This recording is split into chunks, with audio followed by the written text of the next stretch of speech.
Hey guys, what's up? Lightboltjoe here. Today we're going to discuss the brand new 2019 feature film on Netflix directed by Joe Berlinger, starring Zac Efron, extremely wicked, shockingly evil, and vile.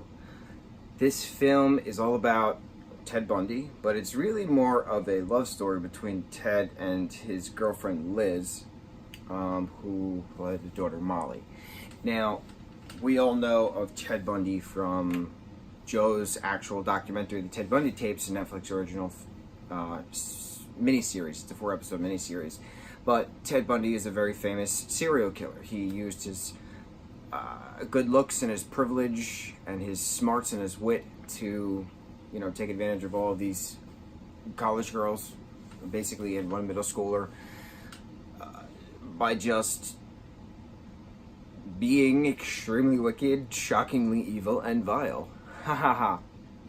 This was a multi-state case spanning many decades. Actually, finally he was caught, tried, and executed in Florida. He was executed in 1989. So Zac's portrayal starts in the late 60s up until 89. So it goes from 69 to 89.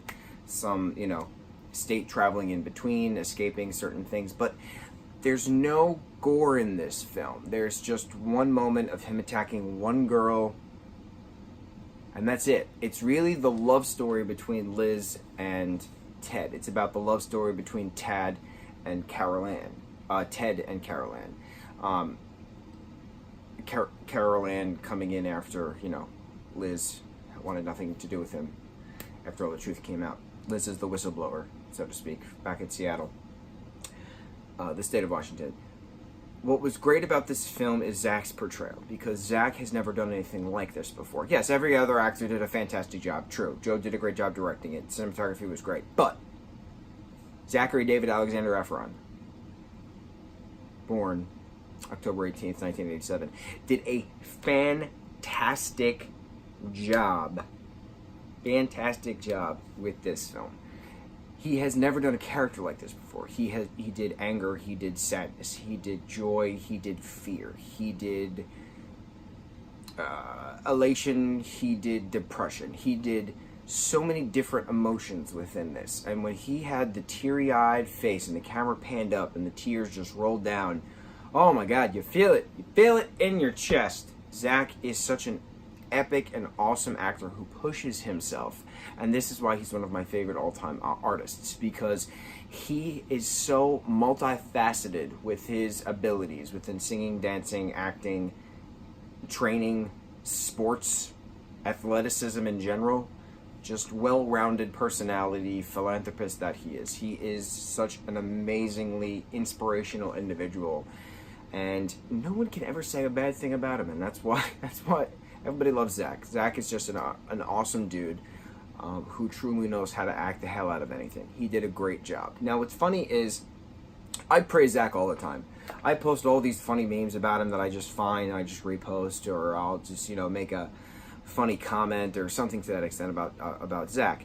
Now, I've been a fan of Zac's since 2006, since 2006's High School Musical. January 20th, 2006 was a Friday night, 8 p.m. That's when High School Musical debuted on Disney Channel. I have a semi-photographic memory, FYI. This is how I know certain things. This is how I remember certain things. I remember the important things. That's what matters the most. So I've always followed Zac's career. I thought it was funny when he said he didn't want to do the 2009 remake of Footloose because he didn't want to be known as the musical guy, but then he comes around and does the 2017 Greatest Showman.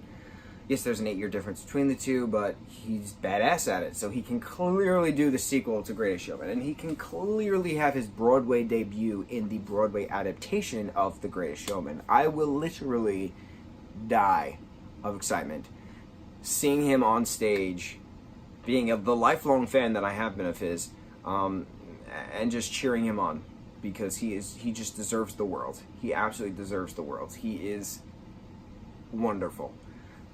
From what I've seen, his interactions with everyone, even on his YouTube channel that he just created, he is wonderful. So,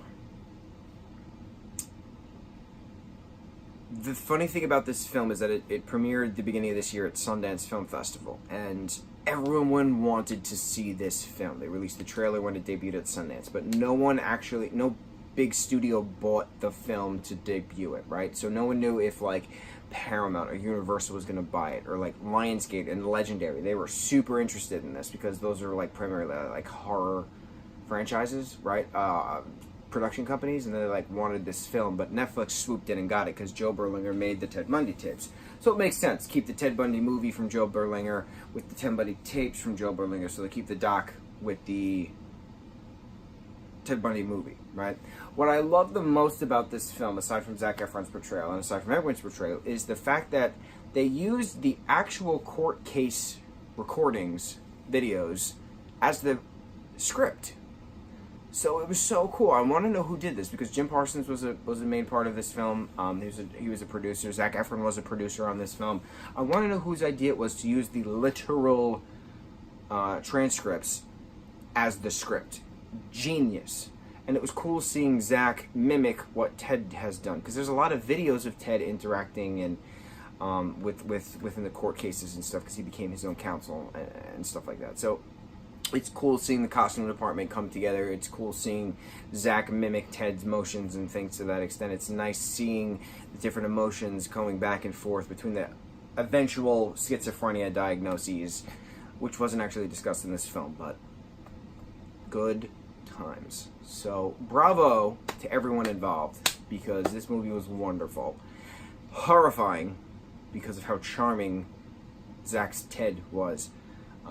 But that's how Ted was. That's what everyone keeps saying. Ted was charming. And he did what he did. And he was now immortal because we will never stop talking about him. So, congrats, Ted. You got what you wanted in a horrific way, but you did it. And Zac did a great job portraying you, so you're now immortal. What do you guys think of this film? Did you love it as much as I did?